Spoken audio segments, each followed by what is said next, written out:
What is a foreigner's daily life in Japan really like? What difficulties do you have to face here? And how often do your expectations not match reality? Friends, I'm glad to see you on my channel. Today, you will learn more about my real life in Tokyo. I will share with you how our Japanese apartment turned into a treasure trove of garbage. I'll tell you what I really think about local establishments, how people with disabilities live in Tokyo, and much more. Don't forget to support me with a like and a subscription. The topic of garbage sorting in Japan is one that many people have conflicting emotions about. The Japanese are simply geniuses when it comes to recycling. They are constantly coming up with new ways to make the process even more environmentally friendly and efficient. And the people of Japan are, of course, incredibly disciplined. If you come to Tokyo, you will immediately notice how clean the streets are, even in the most crowded areas. But the sorting rules sometimes seem too strict. For example, garbage is picked up early in the morning, around 8 a.m. This means that if you don't get your bags out in time, you'll have to wait until the next day or even a week, depending on the type of waste. This is how weekend trash prep happens, because on weekends, no one will be throwing out trash. This is when the residents clean everything with detergents and dry it. By evening, everything will be placed in the trash room, where it will be stored until the designated pickup day for burnable and non-burnable waste. Here we have the trash room, where the garbage is kept until the truck comes to pick it up. Here are the bottles already sorted. And then there are these nets for iron cans. In these containers, we have iron, glass, and somewhere separate, there should be a place for the lids. This is what the room looks like. There is a schedule on the wall that shows which days different types of garbage should be disposed of. So let's take a look inside this room now. Here again, you can see how garbage is properly sorted. These are the bins. This one, for example, has already been emptied. This was combustible garbage, the kind that leaves an odor and is picked up twice a week. Something has been rearranged a bit here, but I know that plastic is thrown away in this section. Here you can see cardboard already waiting. It will be taken out today, along with the rest of the bins. The house across the street has a similar trash room. Look what happens if you miss just one garbage day. Your kitchen turns into a dump. We had a trip in Japan, and we skipped burnable trash day, which is on Thursday. Today is already Sunday, and we won't be able to take it out until tomorrow. And you may ask, why can't you just go throw it out? But I really can't, because it's not trash day. I have to wait. In general, the Japanese are brilliant. They invent different devices, like odor absorbers that hang on the trash bin and absorb bad smells. But even so, I have garbage under the sink now, and I can't store it on the balcony because crows and other birds will just scatter it everywhere. That's why you can't keep trash outside. So whether you like it or not, your kitchen turns into a dumping ground. For example, I have separate bottles over here, combustible garbage there, and cardboard, iron cans, and glass in different spots. And I'm not even talking about rags, which are only collected once a month. This is why I have such a mess, just because I missed one trash day. And you know, if people spend so much time sorting their garbage, why can't they have access to throw it out whenever they want? Here I am, I've sorted everything, I've taken the time to do it properly, but I'm not rewarded with the ability to throw the trash away when I need to. This is how we live. And these are all the boxes that also need to be wrapped with paper tape. If you use regular tape, you have to remove it and use only paper tape. By the way, I understand that tomorrow is garbage collection day, and local stores place their trash like this, covering it with netting so that the crows don't scatter it everywhere, or they cover it with bricks, for example. And here we have cardboard,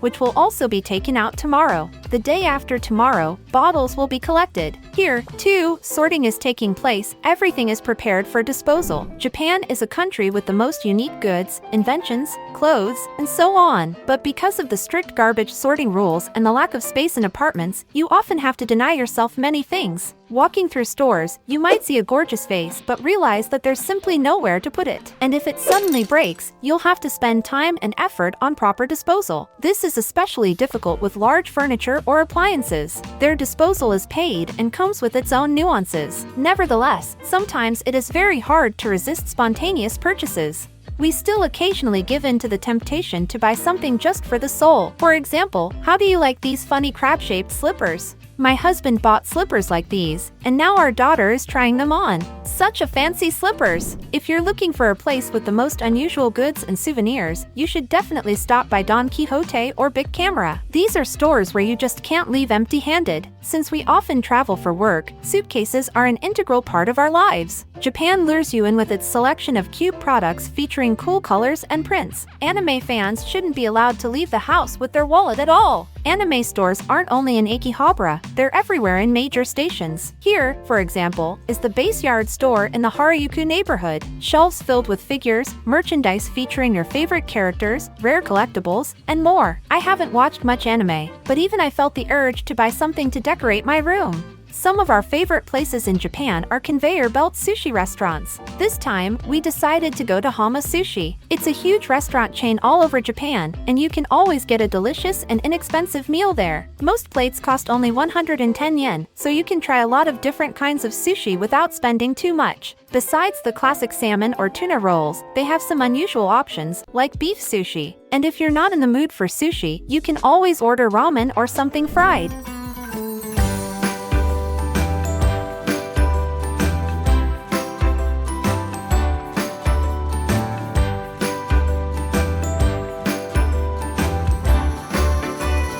A special favorite of my kids is the animal cafes in Tokyo. There are a lot of them here, but they especially love cafes with mini pigs. However, to be honest, this kind of place is not for everyone. And now I'll explain why. If you come without a reservation, the chances of getting in right away are very low. It's better to book in advance, at least in the morning if you want to go in the evening, or even better, a few days before your visit. This is a place where you can drink tea or coffee and eat some cake, but not have a full meal. When you arrive, they immediately cover you with a blanket, but to be honest, that doesn't always help. The pigs, although small, can be quite loud, sometimes fighting or biting each other, and this can happen right on your lap. Piglets are very drawn to people and demand attention. This is adorable, but be prepared for the fact that they might drool on your clothes. All in all, it's not for everyone, but my kids loved it. If moments like these don't bother you, you're welcome to try it. In Tokyo, almost every subway station has elevators, which is rare even in other developed countries. If a person in a wheelchair wants to use the subway, an employee helps them get into the train, places a ramp, rolls the wheelchair inside, and communicates by radio with colleagues at the destination station so that another employee with a ramp is ready to assist. Japan is simply an exemplary country when it comes to comfort for people with disabilities and the elderly. For example, you can often see special vehicles with elevators for transporting people in wheelchairs or bedridden patients.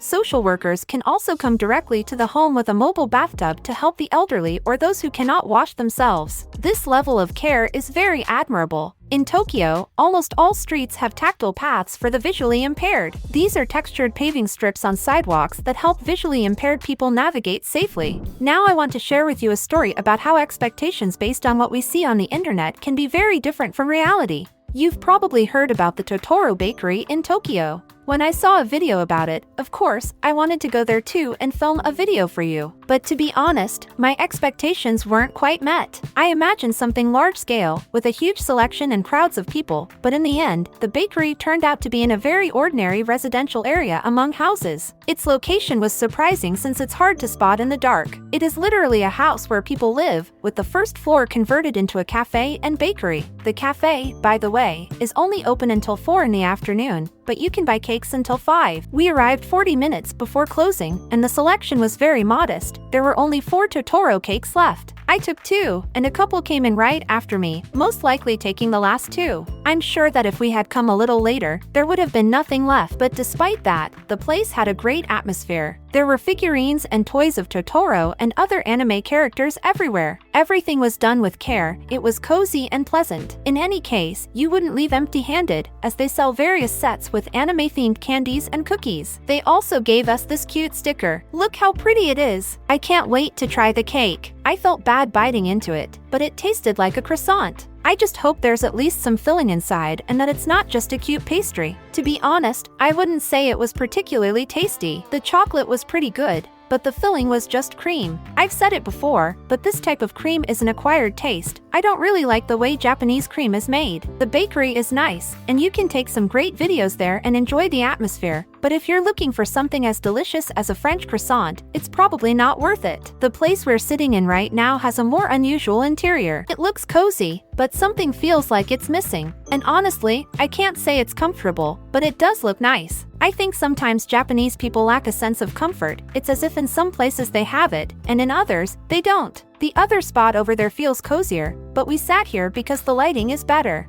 I bought 2 cakes purely based on how they looked so that they would be better for the video. They each had different decorations. While choosing, I didn't quite understand what the salesperson was asking me. It turns out that one had a strawberry flavor and the other had something similar to vanilla. But by looking at them, you couldn't tell which was which. I had assumed the filling was the same and only the appearance was different, but it turns out you have to choose the filling too. For me, food in Japan often falls into 2 categories: beautiful or delicious. It's rare to find a single dish that combines both qualities. Here's an example. In any major neighborhood in Tokyo, there are an unbelievable number of cafes, restaurants, and other places that attract people with their aesthetics. One such place is a cute bunny cafe. The atmosphere there is amazing, cozy, beautiful, and the kind of place where you want to take pictures of everything. I ordered a bunny-shaped donut with ears, but to be honest, the taste was nothing special. It was dry, and after eating one, I definitely didn't feel like having another. Yes, you will definitely get aesthetic pleasure, but somehow there is no desire to return there for the food. Or, for example, a coffee house where they make the most unusual coffee with foam in the shape of cartoon characters, like Winnie the Pooh.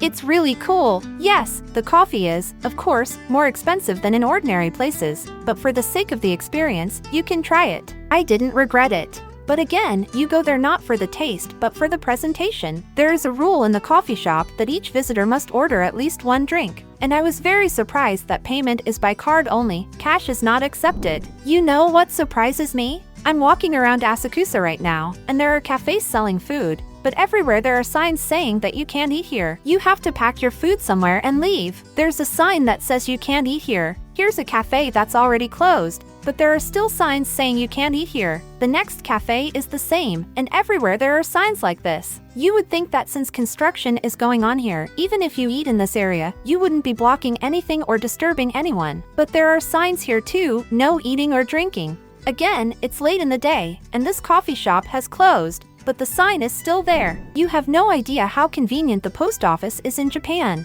The delivery service here is super fast. For example, a package from the north of Hokkaido to the very south of Okinawa is usually delivered in just 1, at most 2 days. Also, everything is delivered right to your door. Look, I just got home, and I have a package sticking out like this. It's been shoved in, but it looks funny. That's how the package was left for me. There's a popular restaurant chain in Japan called Jojoan, which we really like. Although the recipes and dishes are the same everywhere, we've noticed that the flavor can vary a bit from neighborhood to neighborhood. For example, the Akasaka location is our favorite, but we didn't like it as much in Shinjuku. Friends, thank you all so much for spending this time with me. Today, I'm happy to share a part of my life in Tokyo and tell you interesting facts about this amazing city. Write in the comments what surprised you the most, what you liked, and what your associations with Japan are. Your thoughts are very valuable to me, so be sure to write. Please like this video, subscribe to the channel, and see you in new videos.